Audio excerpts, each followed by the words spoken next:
guys! A day in my life as tourism graduate nga nabutog Thailand nga nahimog may sa for today's video. Dahil samahan nyo na naman ako sa aking kaganapan ngayong araw. At this point mga kababes, nung papunta na naman tayo sa school, lakad mode on na naman tayo. Wish ko lang sana na may magic carpet na, pero wala kaya tiis lakad na naman tayo. At pagtungtong na alas 8, automatic na yan, punta na agad kami doon sa flag ceremony. And after that, talaga hindi mawawalang warm up ng kabataan kasi nga everyday parang may PE subject kahit wala naman. At importante talaga ang warm up time para sa kindergarten kasi nga una, nakakagising siya ng katawan at isipan. Alam nyo naman, minsan mas antok pa yung mga bata kaysa sa akin.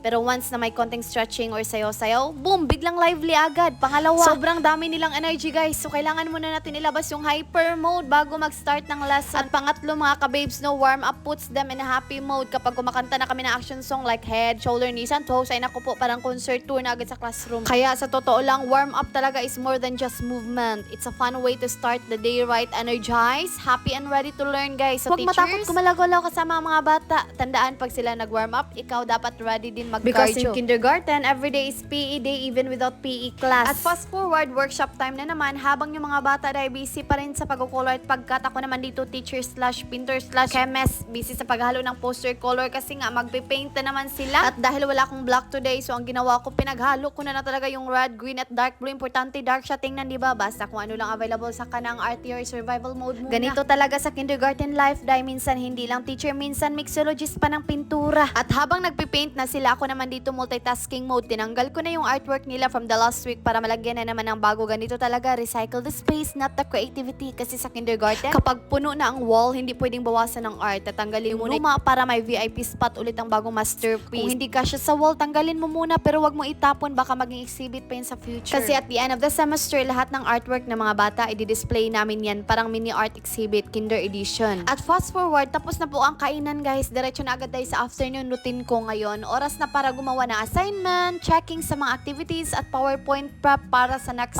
week. Teacher mode from stomach full to brain full. Kasi sa kindergarten life, walang tigil. Kainan lang sandali, work mode agad ulit. At alam nyo ba guys, may bago na pala akong assistant pero absent siya today kasi may sabay, not feeling well. At akala ko talaga may pahinga na ako sa pagsusulat ng assignment sa isang section, pero ako na naman guys.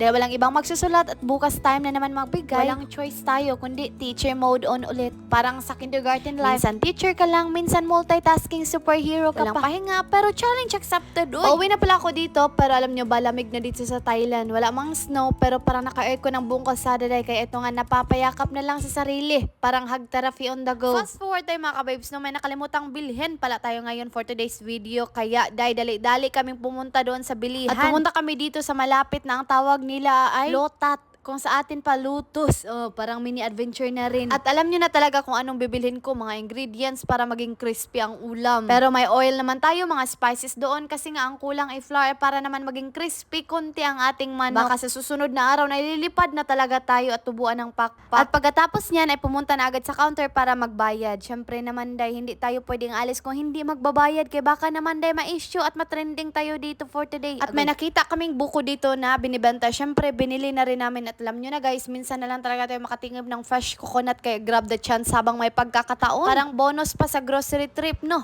Crispy ulam plus refreshing coconut drink, perfect combo. At lesson learned, kahit busy at may obstacles, push lang kasi sa dulo may crispy ulam, may buko at may satisfied tummy tayo.